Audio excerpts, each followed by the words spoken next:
Welcome to Sinha commerce classes. आज से आपका online live classes class 12 accountancy का स्टार्ट कर रहे हैं। मैं आपको डॉक्टर एस के सिंह का जो बुक है क्लास 12 का SBPD पब्लिकेशन, उस बुक से जितने भी चैप्टर्स हैं सभी चैप्टर्स का सारा क्वेश्चंस और सॉल्यूशंस मैं आपको क्या करूंगा, बना के दिखाऊंगा। तो अगर आप बिहार बोर्ड के स्टूडेंट हैं या स्टेट बोर्ड के स्टूडेंट हैं, चाहे झारखंड बोर्ड के रहे, यूपी बोर्ड के रहे, महाराष्ट्र बोर्ड के रहे, राजस्थान बोर्ड के रहे, तो अगर आप स्टेट बोर्ड के स्टूडेंट्स हैं तो जनरली स्टेट बोर्ड में आपका क्लास 12 अकाउंटेंसी डॉक्टर एस के सिंह से बुक से ही पढ़ाया जाता है। तो क्लास 12 अकाउंटेंसी स्टार्ट करने से पहले दो तीन बात मैं आपको क्या करूं, बता दूं। जैसे जब मैं पढ़ाऊंगा तो आप अपना ऑडियो क्या करेंगे, म्यूट रखेंगे।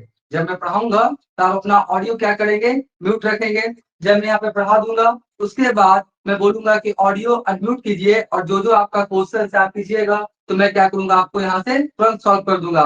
जैसे ऑफलाइन क्लासेस में होता है ना, ठीक इसी तरह से ऑनलाइन क्लासेस में भी जो भी आपको क्वारी रहेगा, क्वेश्चन रहेगा, तुरंत आप वहां से बोलेंगे, मैं सुन के तुरंत क्या करूंगा, उसका प्रॉब्लम को सॉल्व कर दूंगा। राइट। और एक बात, अगर आपके पास बुक नहीं है तो आपके पास बुक होना अति आवश्यक होता है। राइट। क्योंकि आप कहाँ हैं, अपने घर पे होंगे या कहीं और होंगे। तो मैं आपको तो देख ही रहा हूँ, ऑफलाइन क्लासेस में देख सकता हूँ कि आप क्या कर रहे हैं। तो आपके पास अकाउंटेंसी क्लास 12 का बुक होना चाहिए। और जनरली कोशिश कीजिएगा कि बुक एडिशन 2025 से 26 वाला लें, 2025 से 26 वाला, क्योंकि जो आप एग्जाम देंगे 2026 में देंगे। कब देंगे, 2026 में देंगे। तो न्यू बुक एडिशन ले लेंगे तो ज्यादा क्या होगा, आपके लिए हेल्पफुल होगा। राइट। तो आज से मैं आज आपको पहला चैप्टर स्टार्ट करूंगा क्लास 12 अकाउंटेंसी का, accounting for not for profit organisation. ठीक है जी।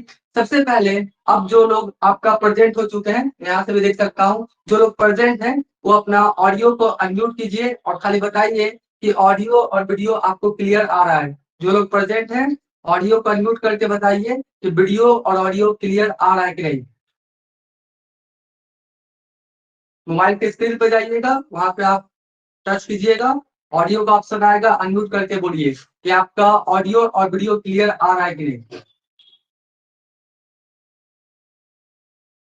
मैं यहाँ से भी देख सकता हूँ।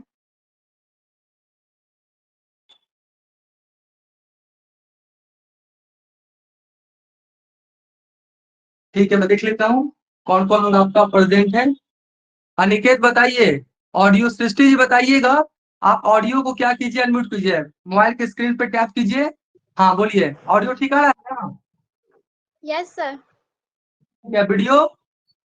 हाँ, वीडियो भी है। ठीक है, तो आपका ऑडियो अनम्यूट कर दीजिए, ऑडियो म्यूट कर दीजिए। हाँ ठीक है। अब मैं क्या करूंगा, क्लास आपका स्टार्ट करता हूँ, और जो भी क्लास है सब आपका रिकॉर्डिंग हो रहा है, बाद में कभी भी आप देख सकते हैं। तो अकाउंटेंसी का क्लास 12 अकाउंटेंसी का जो पहला चैप्टर है बिहार बोर्ड का, वो क्या है, accounting for not for profit organisation. ठीक है जी। बोलता क्या है कि accounting for not for profit organisation किसे कहते हैं, तो ध्यान सुनिए। दो तरह का आपका ऑर्गेनाइजेशन होता है, एक होता है प्रॉफिट मेकिंग ऑर्गेनाइजेशन और एक क्या होता है, not for profit making organisation. Profit making organisation किसे बोलेंगे, तो वैसा ऑर्गेनाइजेशन जो आपका खोला गया है प्रॉफिट कमाने के लिए, जिसका मेन उद्देश्य क्या होता है, प्रॉफिट कमाना। जैसे फॉर एग्जांपल एक चाय का दुकान से लेके गूगल कंपनी तक, ये सब जो खोला गया है इसका मेन उद्देश्य क्या है, प्रॉफिट कमाना। क्या कमाना, प्रॉफिट। एक आपका पान का दुकान से लेके टाटा कंपनी तक, ये सब का मेन उद्देश्य क्या है, प्रॉफिट कमाना। तो प्रॉफिट कमाना एक आपका ऑर्गेनाइजेशन हो सकता है। एक दूसरा भी होता है जिसको हम लोग क्या बोलते हैं, यहाँ पे देखिए नाम से ही क्लासिफिकेशन है, not for profit. Not for profit मतलब ऐसा ऑर्गेनाइजेशन या इंस्टीट्यूशन जो प्रॉफिट मेकिंग के लिए खोला नहीं गया है, जिसका मेन उद्देश्य सर्विस देना होता है। इसका मेन उद्देश्य क्या होता है, सर्विस देना। प्रॉफिट कमाना उसका उद्देश्य होता नहीं है। उस तरह के ऑर्गेनाइजेशन या इंस्टीट्यूशन को हम लोग क्या बोलते हैं, नॉट फॉर प्रॉफिट ऑर्गेनाइजेशन। ऐसा फॉर एग्जाम्पल मान लेते हैं क्या है, कोई मंदिर है, कोई क्या टेम्पल है, मंदिर है, तो मंदिर क्यों खोला गया है, प्रॉफिट कमाने के लिए नहीं। मंदिर क्यों खोला गया है, सर्विस देने के लिए। कोई स्कूल है, कॉलेजेस है, यूनिवर्सिटीज है, मस्जिद है, आपका गुरुद्वारा है, कोई क्लब है, अनाथालय है, विधवा आश्रम है, वृद्धा आश्रम है, ये सब क्यों खोला गया है, प्रॉफिट कमाना इसका मेन उद्देश्य होता नहीं है। इसका मेन उद्देश्य क्या होता है? आपका सर्विस प्रोवाइड करना, जो भी उसके मेंबर्स है या समाज में रहने वाले जो लोग हैं उनको सर्विस प्रोवाइड करना होता है। तो ये चैप्टर आपको क्यों पढ़ना पड़ेगा? मान लेते हैं आपको कहीं अकाउंटेंट का जॉब मिला, आपको कहीं अकाउंटेंट का जॉब मिला, मान लेते स्कूल में, कॉलेजेस में, कैंपस में, मंदिर में, मस्जिद में, क्लब में, अनाथालय में, विधवा आश्रम, वृद्धाश्रम, कहीं आपको क्या हुआ? जॉब मिला। तो वहां आप बुक्स ऑफ अकाउंट्स जानेंगे तब तो कि कैसे मेंटेन किया जाता है, तब तो वहां पे आप क्या कर सकते हैं? बुक्स ऑफ अकाउंट्स मेंटेन कर सकते हैं। ठीक है जी। तो ऐसा ऑर्गेनाइजेशन या इंस्टीट्यूशन जो खोला गया है सर्विस मोटिव के लिए, जिसका उद्देश्य लाभ कमाना होता नहीं है, उस ऑर्गेनाइजेशन इंस्टीट्यूशन को हम लोग क्या बोलते हैं? Not for profit organisation. आई हो बातों को समझ गए होंगे। अब देखिए, ये जो नॉट फॉर प्रॉफिट ऑर्गेनाइजेशन है, इसमें जनरली हम लोग को तीन इंपॉर्टेंट चीज बनाना होता है। कितना चीज बनाना होता है? तीन इंपॉर्टेंट चीज हम लोग को बनाना होता है। पहला है सबसे important, receipts and payment account. पहला हम लोग क्या बनाएंगे? Receipts and payment account. ठीक है। दूसरा क्या बनाएंगे? Income and expenditure account. दूसरा क्या बनाएंगे? Income and expenditure account. और तीसरा हम लोग क्या बनाते हैं? Balance sheet. क्या बनाते हैं? Balance sheet. एक बार फिर से सुनिए। पहला क्या बनाते हैं? Receipts and payment account. Receipts and payment account just like आपका कैश अकाउंट है कि कहां कहां से पैसा आया और कहां कहां पैसा गया, उसको हम लोग जिस अकाउंट में रिकॉर्ड करते हैं उसी को बोलते हैं रिसीट्स एंड पेमेंट अकाउंट। उसके बाद क्या बनाते हैं? Income and expenditure account. Income and expenditure account just like आपका क्या होगा? प्रॉफिट एंड लॉस अकाउंट पढ़े थे ना फाइनल अकाउंट में, बस वही है। Profit and loss account profit making organisation में बोला जाता है, और not for profit making organisation में उसी का नाम चेंज करके इनकम एंड एक्सपेंडिचर अकाउंट के नाम से जानते हैं। और फिर साथ में क्या बनाना पड़ेगा? Balance sheet. क्या बनाना पड़ेगा? Balance sheet. तो लोग एक एक करके जानेंगे कि आपका रिसीट्स एंड पेमेंट अकाउंट का फॉर्मेट कैसा होगा, क्वेश्चन सॉल्व करेंगे, फिर इनकम एक्सपेंडिचर बैलेंस शीट, धीरे धीरे धीरे धीरे सारा हम लोग क्वेश्चन सॉल्व करते चले जाएंगे। राइट। और एक बात ध्यान सुन लीजिए, जब आप अपने टीचमेंट ऐप में जाएंगे, वहां पे स्टडी मटेरियल्स का एक ऑप्शन होगा। स्टडी मटेरियल्स का एक ऑप्शन होगा। जब स्टडी मटेरियल्स के ऑप्शन में आप पंच करेंगे, मतलब उसको आप दबाएंगे, तो वहां पे आपको एक खुलेगा, फोल्डर खुलेगा, accounting for not for profit organisation. तो जो आपका accounting for not for profit organisation खुलेगा, उसमें meaning of not for profit organisation मैंने लिख दिया है। तो यहाँ पे मैंने लिखा होगा, वो आपको जो आपका स्टडी मटेरियल्स है ना, वहां पे आपको मिल जाएगा। आप अपने कॉपी पे क्या करेंगे? लिखते हुए चले जाएंगे। वहां पे मैंने पिक्चर वगैरह भी डाला है, स्कूल का, कॉलेजेस का, हॉस्पिटल का, आपका कैंपस का, क्लब का, ये सब का मैंने क्या किया है? पिक्चर डाला है कि आपको समझने में क्या हो? आसानी हो। ठीक है जी। आज हम लोग जो आपका accounting for not for profit organisation का सबसे पहला जो चीज पढ़ेंगे वो मेरा क्या है? Receipts and payment account. क्या पढ़ेंगे? Receipts and payment account.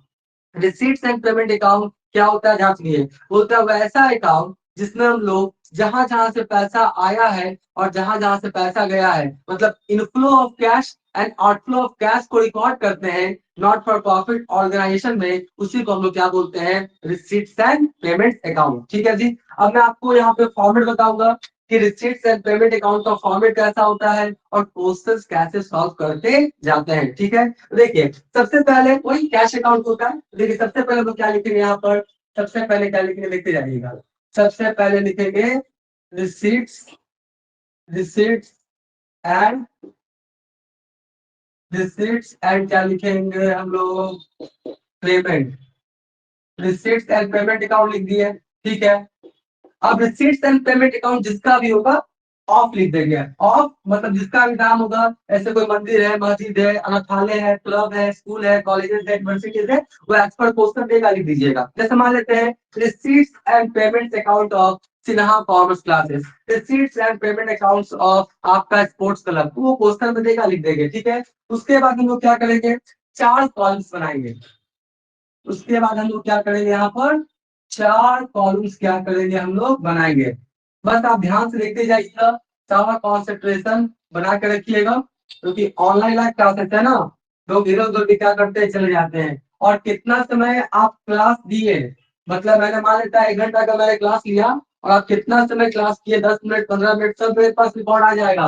हम आपको भेजेंगे उसका पीडीएफ। ये मत समझिएगा कि 5 मिनट ऑनलाइन होकर फिर चले जाएंगे तो हमको कुछ पता नहीं लगेगा। सब पता लगेगा कि आप कितना देर क्लास किए थे। ठीक है। तो हमको पता है कि आप लोग पूरा क्लास कीजिएगा। तो यहाँ पर सबसे पहले हम लोग क्या लिखेंगे? सबसे पहले क्या लिखेंगे? रिसीट्स। क्या लिखेंगे, रिसीट्स। ठीक है जी। उसके बाद हम लोग क्या लिखेंगे यहाँ पर, अमाउंट। यहाँ पर क्या लिखेंगे हम लोग, अमाउंट। फिर यहाँ पर क्या हो गया आपका, पेमेंट्स। फिर यहाँ पर क्या हो गया मेरा, पेमेंट्स। और फिर यहाँ पे हम लोग क्या लिखेंगे, आपका अमाउंट। क्या लिखेंगे, अमाउंट। और ये तो पता है कि किसी भी अकाउंट के लेफ्ट साइड को हम लोग क्या बोलते हैं, डेबिट, और राइट साइड को हम लोग क्या बोलते हैं, क्रेडिट। इससे आप क्या होंगे, वाकिफ होंगे। अब ये जो रिसीट्स एंड पेमेंट अकाउंट है, ये कैसे बनता है, बात को समझिएगा। पहले कुछ कॉन्सेप्ट समझिए। बोलता है कहीं से भी पैसा आएगा तो हम लोग डेबिट साइड में लिखेंगे। कहीं से भी पैसा आएगा तो डेबिट साइड में लिखेंगे, और कहीं से भी पैसा जाएगा तो क्रेडिट साइड में लिखेंगे। कहने का मतलब है कहीं से भी पैसा आएगा तो रिसीट साइड में उसको हम लोग लिखेंगे, और कहीं से भी पैसा जाएगा तो कहाँ लिखेंगे हम लोग, पेमेंट साइड में। ठीक है।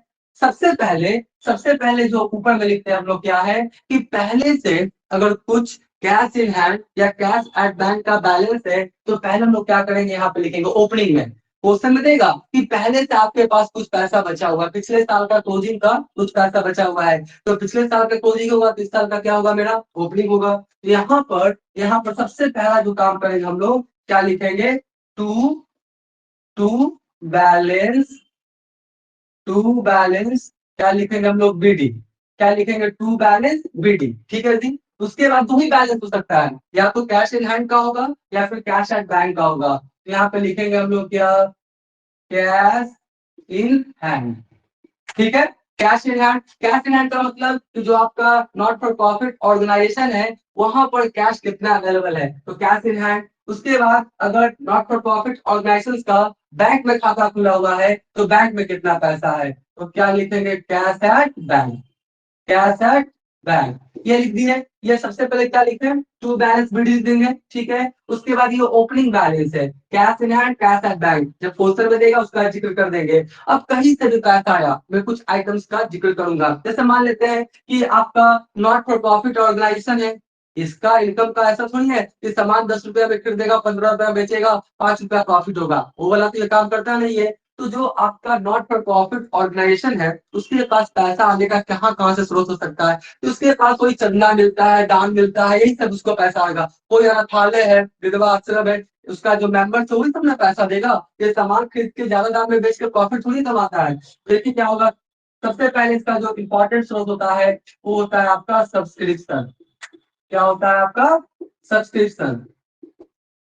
सब्सक्रिप्शन जैसे मान लेते कोई आपका क्लब है, तो क्लब में मान लेते 50 मेंबर है, 50 मेंबर मान लेते 100 100 रुपया देगा, तो आपका जितना आएगा वो क्या कहलाएगा, मेरा सब्सक्रिप्शन। ठीक है जी। उसके बाद मान लेते कोई अनाथालय है, कोई आपका विधवा आश्रय है, तो उसको क्या मिलता है, डोनेशन। क्या मिलता है, डोनेशन। ये सब पैसा आने का स्रोत है, ये सब क्या है, पैसा आने का स्रोत है। तो क्या हो गया आपका, डोनेशन हो गया जी। ठीक है। उसके बाद मान लेते हैं कि कोई कोई मान लेते हैं फिक्स असेट था, कोई आपका स्कूल था, कॉलेजेस था, कोई फिक्स असेट है तो टूट फूट गया, उसको क्या क्या बेच दिया, उसको क्या क्या बेच दिया, तो बेचने से भी क्या आएगा, पैसा आएगा। बेचने से भी क्या आएगा, पैसा आएगा। तो लिखेंगे क्या, to sale of, to sale of fix assets, to sale of fix assets. ठीक है। इस तरह से मतलब आप समझिए कि कहीं से भी पैसा आएगा तो उसको हम लोग कौन साइड में लिखेंगे, रिसिट साइड में। तो बहुत सारे आइटम होंगे, बहुत सारे आइटम होंगे। तो आपके पास बुक होगा, ध्यान सुनिएगा, आपके पास बुक होगा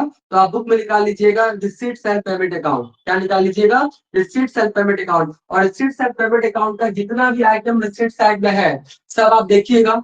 जो जो आइटम आप समझ जाएंगे कि ये रिसीट्स है, इससे पैसा आ रहा है, इस आइटम को मैं समझ रहा हूँ, तब तो कोई दिक्कत नहीं है। जो आइटम आपको समझ में नहीं आएगा उसको आप डॉट डॉट पॉइंट पॉइंट करके लेके आएंगे, और जब परसों क्लास लेंगे आपका फ्राइडे को, तो आप बोलेंगे sir receipts and payment account मैंने देखा था, बहुत सारा आइटम मुझे समझ में नहीं आया, ये आइटम है क्या और इससे पैसा कैसे आता है। तो हम क्या करेंगे, उस सारा आइटम को एक एक करके क्या करेंगे, क्लासिफिकेशन करेंगे। तो आपका पहला होमवर्क हुआ कि रिसीट्स एंड पेमेंट अकाउंट जाके देखिएगा किताब में, जितने भी आइटम्स है, जो आइटम आप समझ रहे हैं इससे रिसीट्स आ रहा, पैसा आ रहा है, तो क्यों, कैसे समझ रहे तो कोई दिक्कत नहीं है। जो जो आइटम आप नहीं समझिएगा उसको आप नोट करके आइएगा। फ्राइडे को आप बोलिएगा तो पहले हम आपको उसको क्या करेंगे, सॉल्व करेंगे कि इससे ये आइटम है क्या और इससे पैसा आता है तो कैसे। तो पूरा आइटम लिखेंगे तो झूठ मूठ का टाइम क्या होगा, बर्बाद होगा। तो मान लेते हैं कि ये सबसे क्या हुआ, पैसा आया। ठीक है। ये सबसे पैसा क्या हुआ मेरा, आया। अब देखिए पैसा तो आ गया, अब खर्च भी तो होता है। अब खर्च भी तो होता है, तो मान लेते हैं कि आपका स्कूल है तो आप क्या देंगे, सैलरी देंगे। स्टाफ को क्या देंगे आप? सैलरी देंगे। तो सैलरी देंगे तो पैसा आएगा या पैसा जाएगा? पैसा, पैसा क्या होगा? जाएगा। सैलरी देंगे तो पैसा क्या होगा? जाएगा। मान लेते हैं आप रेंट पे लिए हुए हैं, स्कूल कॉलेज जो भी, तो रेंट देंगे तो पैसा क्या होगा आपका? जाएगा। मान लेते हैं इलेक्ट्रिसिटी एक्सपेंसेस है, मान लेते हैं बिजली बिल है, मान लेते हैं इलेक्ट्रिसिटी है, तो उसमें भी पैसा क्या होगा आपका? जाएगा। हाँ, तो प्रिंटिंग स्टेशनरी, कोई स्कूल कॉलेजेस है, पेन पेपर इनके सब क्या होता है? यूज होता है, तो उससे भी पैसा क्या होगा आपका? जाएगा। तो क्या लिखेंगे? क्या लिखेंगे? Printing and stationery. क्या लिखेंगे? Printing and stationery. मान लेते स्कूल है आपका, कॉलेजेस यूनिवर्सिटीज है, तो आप न्यूज़पेपर लेते हैं, क्या लेते हैं? न्यूज़पेपर या मैगजीन। तो न्यूज़पेपर मैगजीन लेंगे तो इससे भी पैसा क्या होगा? जाएगा। जितना भी पैसा जाएगा ना, मतलब खर्चा वाला, सब कहाँ लिखेंगे? क्रेडिट साइड में। सब कहाँ लिखेंगे हम लोग? क्रेडिट साइड में। न्यूज़पेपर्स हो गया, ठीक है। तो इसी तरीका से और भी जितना आइटम होगा खर्चा वाला, आप देख लीजिएगा receipt and payment account, next class में हमको बताइएगा। जो जो आइटम आप समझ गए ठीक, जो नहीं समझेंगे उसको हम क्या करेंगे? बोर्ड पे आपको बना के दिखाएंगे। तो ये तो हो गया। अब यहीं पे कॉन्सेप्ट ध्यान समझिएगा। अब मैं आपसे क्या करूंगा? कुछ सवाल करूंगा। जैसे मान लेते हैं टोटल टोटल टोटल मान लेते हैं, टोटल मान लेते हैं ये जो है ना, मान लेते टोटल आया आपका 1 लाख। टोटल आया कितना आपका? 1 लाख रुपया क्या हुआ? रिसिप्ट हुआ। यहाँ भी लिख देंगे 1 लाख, ठीक है। यहाँ भी लिख देंगे कितना? 1 लाख। यहाँ भी लिख देंगे कितना? 1 लाख। कोई दिक्कत नहीं। अब मान लेते हैं कि जो खर्चा हुआ ना, टोटल जो खर्चा हुआ, मान लेते हैं 70,000। कितना खर्चा हुआ? 70,000। टोटल जो पैसा आया वो कितना आया है? 1 लाख। 1 लाख क्या हुआ? आपका रिसिप्ट हुआ है। और पेमेंट आपने कितना किया है? 70,000। पेमेंट कितना किया है? 70,000। तो बताइए यहाँ पर जो बैलेंस आएगा, वो बैलेंस कितना आएगा? बताइए। तो जो लोग ऑनलाइन है, मैं देख लेता हूँ कौन लोग ऑनलाइन है, तो बताएंगे हमको। सृष्टि है, अनिकेत है, चलिए बताइए।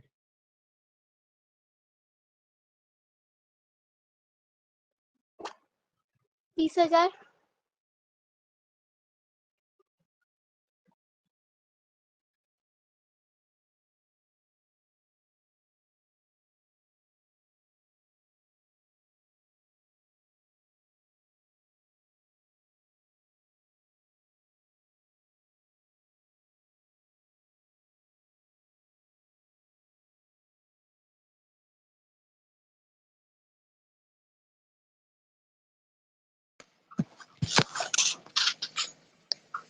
Y hand